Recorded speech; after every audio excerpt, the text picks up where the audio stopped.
안녕하세요. 시니어 라이프 비즈니스를 연구하는 최학기입니다. 오늘 주간 시니어 뉴스 클리핑을 시작하는데요. 크게 탑3 뉴스를 중심으로 소개하고 나머지 뉴스들을 간단히 소개하는 방식으로 형태를 바꿔보도록 하겠습니다. 먼저 이번 주 제목은 은퇴 후 곧 닥칠 미래 변화, 인구, 환경, 일 여기에 대해 어떻게 대응하는지로 잡아봤습니다. 탑3 뉴스는요. 1인 가구 천만 시대 새로운 시장이 열렸다. 그리고 1천 년 만의 대홍수, 독일에서 일어난 기후재앙, 그리고 집콕 5년 뒤에 사람 일으키 변한다. 팬데믹 브레인에 대해서 각각 살펴보도록 하겠습니다. 먼저 1인 가구 천만 시대 굉장히 높은 빠른 속도로 가고 있는데요. 이게 이제 어떤 세미나 내용인데 그 호모 솔리타리우스라고요. 1인 가구가 새로운 인류의 시장의 축이 된다라는 얘기를 하고 있습니다. 우리들도 알다시피 노인 가구들의 경우도 급속히 1인 가구가 늘어나고 있습니다. 심지어 50대, 60세가 됐는데 아직 미혼하신 분들도 계시고 또 황혼 이혼하신 분들도 계시고 사별하신 분들도 계십니다. 그래서 결국 그 삶의 마지막 정점에서는 누구나 대부분 다 1인 가구로 삶을 마무리할 가능성이 높아지고 있는데요. 여기에 대해서 이렇게 얘기를 합니다. 그 사업을 하시는 분들이 얘기를 하는데 예전에는 1인 가구 시장이 뭐 월세인 경우에 별로 관심이 없었다고 합니다. 왜냐하면 아무래도 어린 청년들이 많았기 때문이죠. 근데 이 청년들이 나이가 30대, 40대 되면서 구매력이 늘어나고 그러면서 이 사람들에 맞춘 시장이 커지고 있다라고 얘기를 합니다. 그럼 1인 가구는 시니어를 포함해서 어떤 것에 관심이 있냐면 누구에게나 동일하게 주어지는 시간이 있습니다. 필수 시간, 의무 시간, 그리고 여가 시간인데 특히 혼자서 감당을 해야 하는 그 의무 시간 같은 경우에 가사노동 같은 게 포함되는데요. 이런 것들을 줄이려고 노력을 하게 되고 이것을 아끼는 것에 비용을 지출하는 것, 이것들이 바로 합리적인 소비다라고 인식하고 있다라는 점입니다. 시니어들도 마찬가지입니다. 그래서 특히 이제 나이가 70대 정도를 넘어서게 되시면 특히 여성인 경우에 그동안 식사하신 것에 대해 식사 준비하는 것에 굉장한 부담을 느낄 수 있는 사례들도 늘고 있습니다. 그래서 특히 이제 부부인 경우에는 이런 가사노동을 줄일 수 있는 방법들 여기에 대해서 실버타운 같은 것을 고민하게 되고요. 그것이 만약에 비용도 맞고 본인들이 원하는 다른 세상과 연결된 시스템이나 커뮤니티 이런 것들이 있다면 그것을 선택할 가능성이 이전보다는 높아지는 것을 알 수가 있습니다.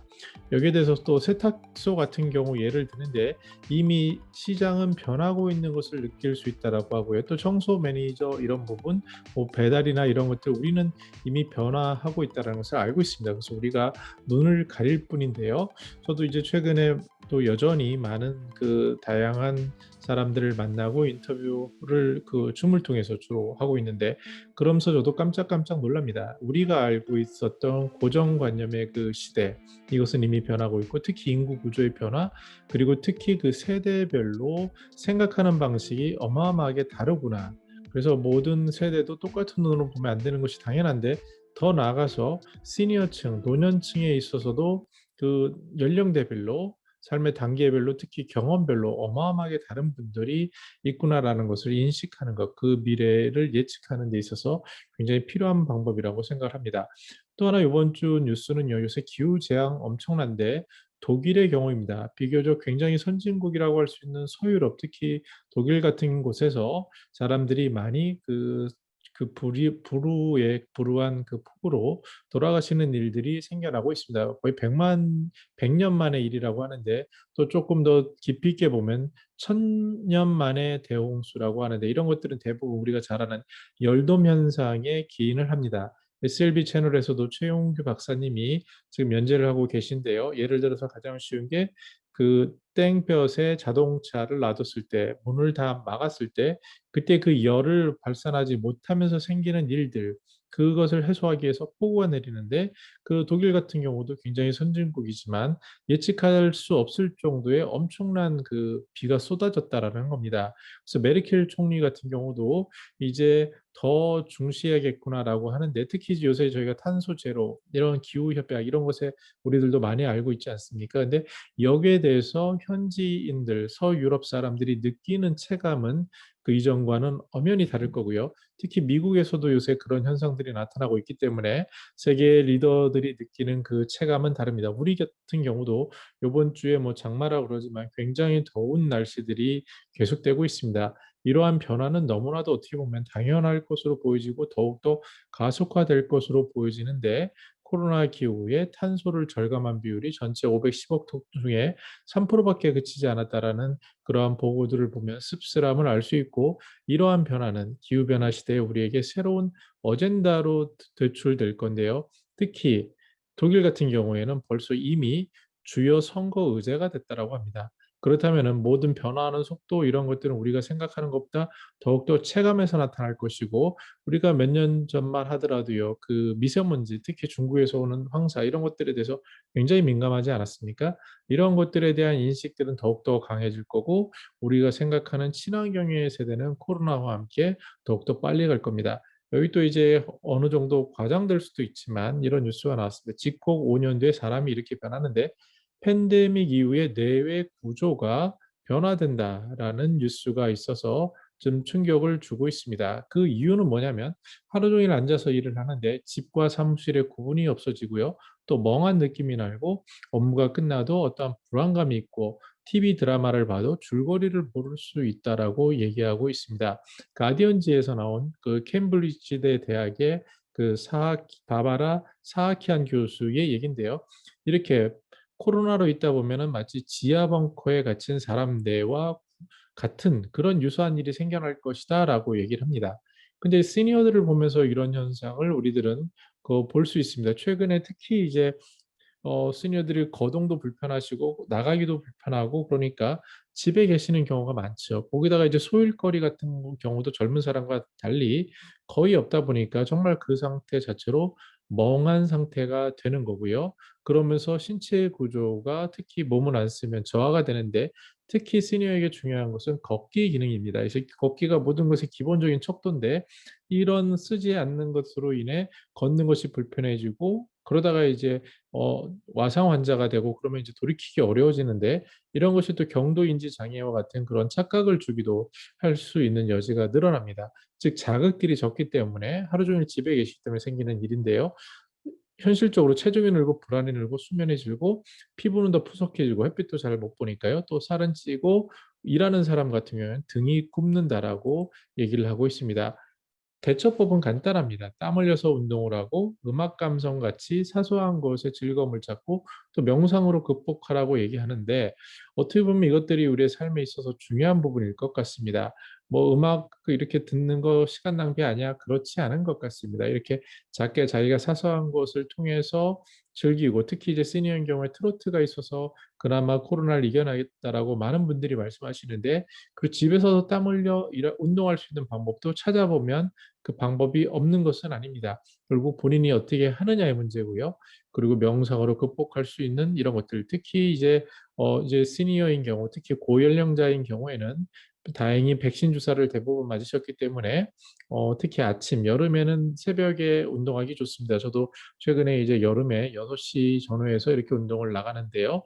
그러면 시니어분들 많이 뵀습니다. 특히 이제 주변에 북한산 둘레길이 있어서 그 길이 좀 쉽지 않거든요. 헉헉거리면서 가는데, 매일같이 운동하신 한 80대 이상 되시는 분들도 뭐 관절에 무리가 있겠지라고 우려하겠지만 벌써 몸이 거기에 적응하셨기 때문에, 또 무리하지 않으시기 때문에 굉장히 건강한 모습으로 가는 노부부 모습들도 볼 수 있습니다. 그래서 주변에 이런 환경을 찾아서 특히 이제 이른 시간에 더욱 덥기 때문에 운동을 하거나 또 명상을 하거나 이런 그 삶을 자신을 돌아보는 또 챙기는 그런 것들이 더 필요해 보입니다.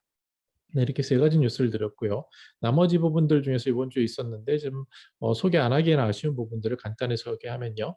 여름철 저혈압 주의보가 있다고 합니다. 저 같은 경우도 일어서다가 갑자기 일어서면 핑 하고 도는데요. 이것이 왜 그러냐면 특히 여름철에 더 그런데, 혈관이 확장되고 수분은 땀으로 배출되면서 이 혈류가 약해지면서 혈압이 떨어진다라고 합니다. 그래서 이것에 대해서 원인이 있다면 병원에서 확인을 받는 게 중요하고요. 특히 이제 평소에 운동하는 것이 필요해 보입니다. 제가 아는 지인의 경우도 이런 여름철 저혈압 원인을 잘 모르고 있었는데 최근에 이제 운동을 하면서 그다음에 이런 현상이 조금씩 줄어드는 것을 알 수 있다고 합니다. 무엇이든지 무리하면 안 되지만 꾸준히 이렇게 코로나고 또 여름이고 이런 시기에 자신의 건강을 지키는 작은 활동들을 꾸준히 하시고 결국 이것을 하는 것이 노후의 삶에 있어서 현금 흐름에도 막대한 효과가 있습니다. 의료비 지출을 막을 수가 있고요. 이것이 이전에 젊은 시절에 일을 하시는 것과 거의 유사할 정도의 효과가 있기 때문에 건강한 삶을 위한 투자는 마치 젊은 시절에 땀 흘려 열심히 일하시는 것과 비슷하다라는 생각을 가질 필요가 있어 보이는 부분입니다. 기본소득에 대해서 미국 팬데믹 이후에 세대별 지지율이 변화하고 있다고 하는데요. 저도 최근 말씀드린 것처럼 세대별로 너무나도 다릅니다. 지역별로, 세대별로 그분들이 생각하는 관점들이 다른데 이제 기본소득 같은 경우도 아마 우리나라에서도 세대별로 굉장한 차이가 있을 겁니다. 하나 시니어 라이프 비즈니스를 연구하면서 제가 퀘션이었던 게 고령자와 특히 이제 20대 청년들의 사고가 유사하다라는, 특히 이제 정치적 성향이나 이런 가설들이 많이 있었던 것 같습니다. 근데 그분들하고 인터뷰를 하고 생각을 읽어 보면서 조금 다른 부분이 하나가 있습니다. 뭐냐면 젊으신 분들의 경우에 그분들이 살아온 삶은 특히 이제 우리 부모 세대에서 어느 정도 혜택을 줬기 때문에 뭐 아주 물론 어려운 분들도 있지만 일반적으로 해외여행은 기본적으로 갔고 이런 디지털 문화는 기본적으로 받고 글로벌과 비교하는 것은 아주 자연스러운 그런 부분들입니다. 그래서 그 친구들이 생각하는 공정이라든지 그 친구들이 생각하는 삶의 질이라든지 이런 것들은 우리가 어려웠을 때 경제 부흥을 일으키고 민주화 운동을 했을 때와는 확연히 다른 겁니다. 그렇기 때문에 이 친구들이 생각하는 관점 이런 게 어떻게 보면 '어떻게 저렇게 보수적일 수 있을까?' 아니면 '어떻게 저렇게 혁신적일 수 있을까?'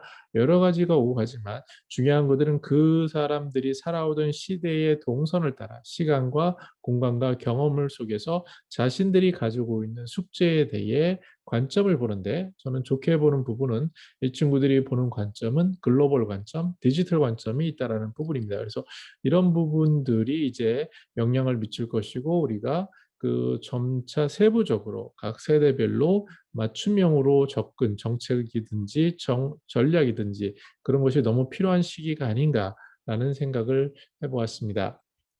좋은 소식이요. 파킨슨병에 대해서 원인을 이제 마침내 밝혔다라고 얘기를 합니다.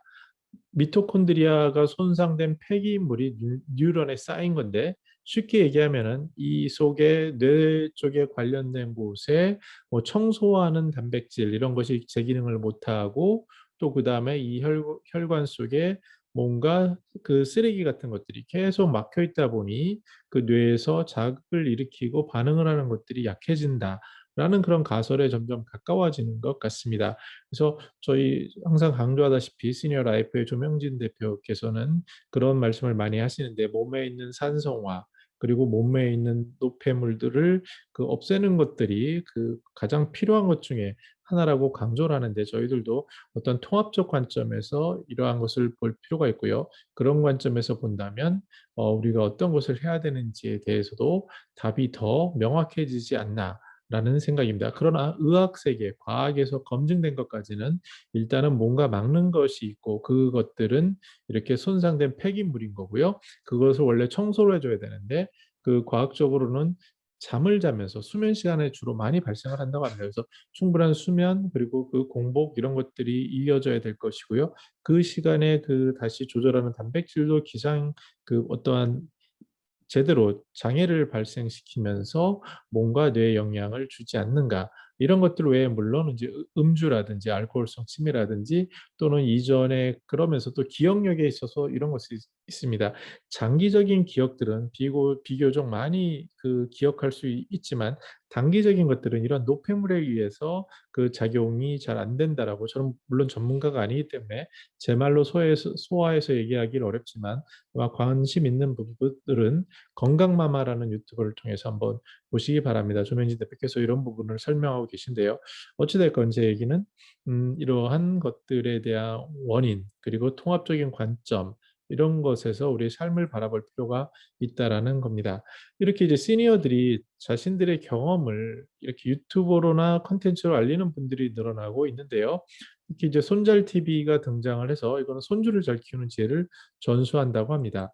어쨌건 그 내용의 질을 떠나서 이러한 노력들이 좀 여러 가지 필요해 보이고요. 또 제가 아는 분은 웰다잉에 대해서 또 이렇게 준비를 하시는 분들이 계신데 이런 것들이 시니어들의 경험, 지혜 이런 것들이 어떤 식으로든 사회 발전에 도움이 될 거라는 그런 생각을 해 봅니다. 네, 그리고 요양 서비스 수요가 증가되고 있다. 근데 여기에 대해서 이제 부모 부양에 대한 견해를 보시면 이 빨간색 곡선이 가족이 돌보는 것은 확 떨어지고 있고, 그러면 가족 외에 정부나 사회의 역할이 더 늘어나야 된다라는 그러한 기사가 있었습니다. 또 이제 커뮤니티 케어에 대해서 기사는 굉장히 자극적으로 제 출발이 시급하다, 뭐 길이는 이런 식으로 표현했지만 현실 세계에서 정확히 보면은 커뮤니티 케어의 본질은 비즈니스 관점, 정책 관점에서 보면 이런 거라고 할 수 있습니다.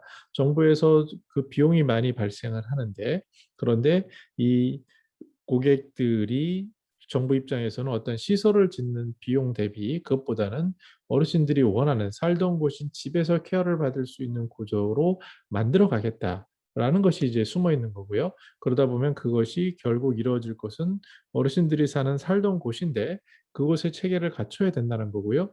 이것을 의학 쪽에서 보면은 첫 번째 관심이 그러면 누가 돌봐야 되느냐? 의사 선생님이 병원이 아니라 현장에서 집으로 오셔야 된다라는 가설이 있어야 되는데 문제점은 어디서 발생하냐면 그 바쁘고 숫자도 적은 의사 선생님이 집으로 와서 돌보는 게 비현실적이라는 거에서 문제가 발생을 합니다. 그러면 대안으로 간호사 선생님이 올 수 있어야 된다.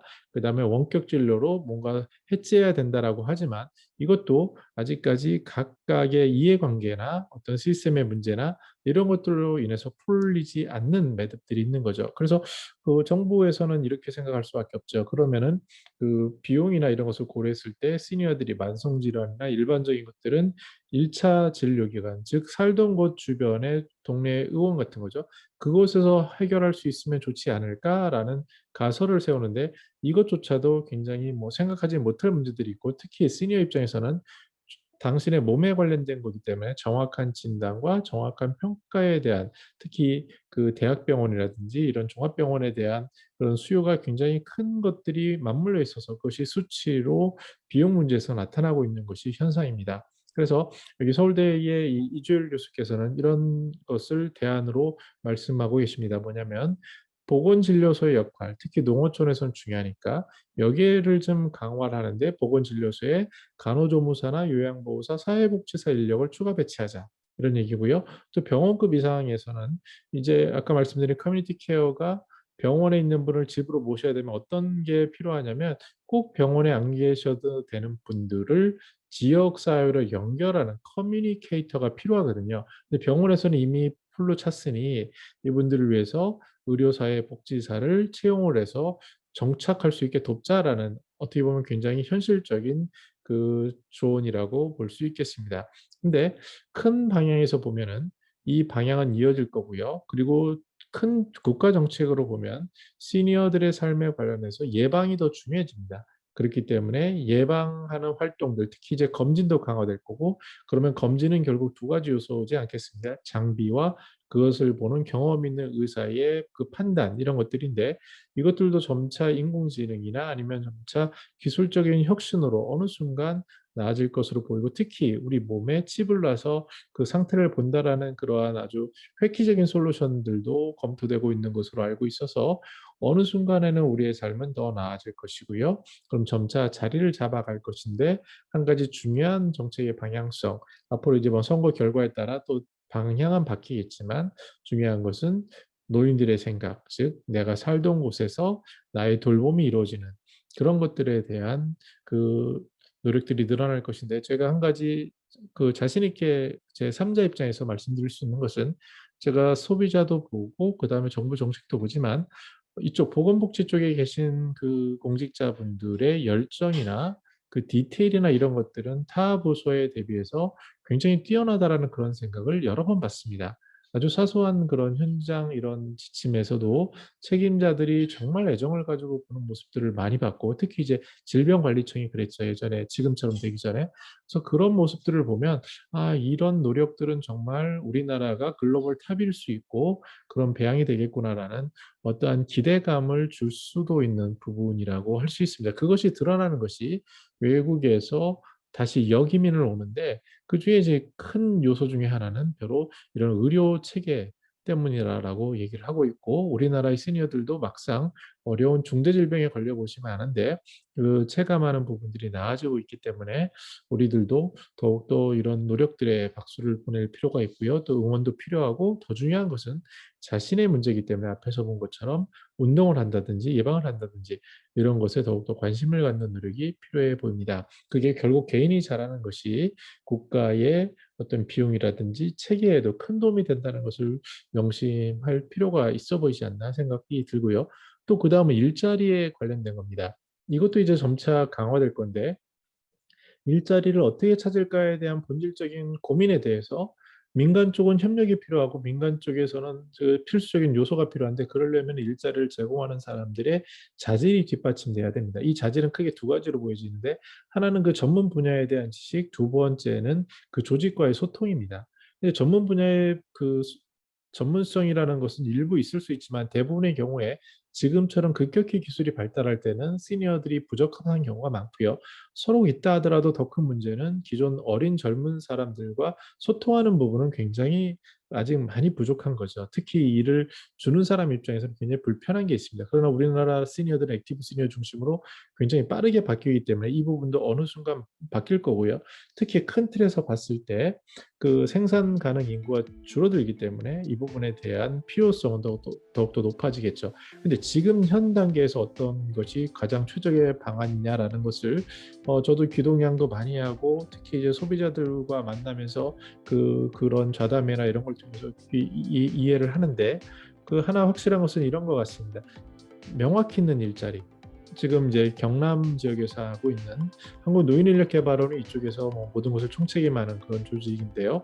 굉장히 열심히 하죠. 근데 있는 조직 중에 국토안전관리원, 근로복지공단 각각의 공공기관에서 이 일은 시니어에게 줄 수 있는 일이다라고 해서 뺄 수 있는 것들을 찾는 것들 이런 것들을 할당하는 것들이 이제 점차 늘어나는 필요한 일이라고 보여지고 요새 이제 또 다른 트렌드는요. 우리가 이제 지자체가 굉장히 활성화되고 우리가 선출직으로 하다 보니까 지자체장이나 그런 쪽에서는 그 주민들의 이야기에 귀를 쫑긋하게 됩니다. 근데 아무래도 전체를 보는 국가 관점에서 보는 것, 또 이제 도 관점에서 보는 것보다는 구나 군 관점에서 보는 것이 조금 더 정밀하거든요. 그래서 그 관점 또 동으로 가면 더 하고요. 그래서 이런 소규모 커뮤니티, 아주 읍면동 정도의 작은 단위로 가면 그 지역 특색에 맞는 수요가 발굴을 할 수 있습니다. 그래서 이것을 연결하는 것들에 대한 주민들의 수요가 굉장히 늘어나고요. 특히 이제 경력 단절한 여성이라든지 어떤 일을 하고 싶어하는 시니어라든지 이런 경우가 강화되겠죠. 그래서 특히 청년들도 만약에 그렇다면 공공 영역에서 일할 수 있는 것들을 연계하는 것들 그런 것들이 인턴이 됐던 일자리가 됐던 점차 늘어날 것이고 생산 인구가 줄어드는 현상과 더불어 이런 것들은 더욱더 빛을 발할 것으로 보여지는데 중간에 이런 일을 연계하는 특히 이제 서울시 같은 경우는 서울시 50플러스 재단이라든지 이런 쪽에 있는 전문가들이 계속 발전하는데 그 속도가 굉장히 빠르고 잘 진행되고 있다라고 보여집니다. 제3자 입장에서. 그래서 이런 것들에 대해 우리가 관심을 갖고 특히 일자리를 찾는 분들은 워크넷 통해서 많이 알 수 있거든요. 근데 꼭 그 전문기관에 상담을 해보고 또 이런 트렌드 방향은 공공기관 그리고 지자체 이런 곳에 있다는 것을 인식해 볼 필요가 있어 보입니다. 나아가서 민간기업도 이제 ESG라고 해서요. 환경 그리고 사회 지배구조 이런 것들 때문에 이런 것에 대한 관심을 줄 수밖에 없거든요. 특히 이제 탄소 제로 때문에 어떤 환경과 관련된 일자리, 보건과 관련된 일자리 이런 쪽은 앞으로 수요가 굉장히 많고 이런 부분에 대한 이익을 일자리로 공유하는 것들이 증가할 것으로 보여집니다. 네, 오늘 그 탑3 외에도 여러 가지를 다뤘는데요. 정리를 이렇게 했습니다. 지금 당면한 은퇴 후의 미래 증후, 거대한 변화 속 삶의 본질, 즉 시니어 삶의 본질을 고민할 때가 아닌가. 변화는 명확하게 다가올 거고요. 그 변화를 우리가 눈 가리고 무시하는 게 아니라 우리가 닥칠 문제고 우리가 경험할 문제이기 때문에 이 속에서 우리가 살아가는 삶의 본질이 뭔지 그것부터 고민하는 것이 바로 이 문제를 해결하는 단서가 되지 않을까 생각을 해봤습니다. 네, 저는 매주 이렇게 주간 시니어 뉴스 클리핑을 하고 있는데요. 이것을 보시고 도움이 되셨다고 하면 구독이나 좋아요 부탁드리겠습니다. 아무래도 이제 사람이다 보니 이것을 하는데 응원이나 이런 것이 힘이 되고요. 또 만약에 저는 다른 사람들보다는 시니어 라이프의 비즈니스에 대해서는 꾸준히 연구할 수 있는 동력이 되기 때문에 여러분들의 응원 부탁드리겠습니다. 저는 더 나은 시니어 삶 공동체를 연구합니다. 감사합니다.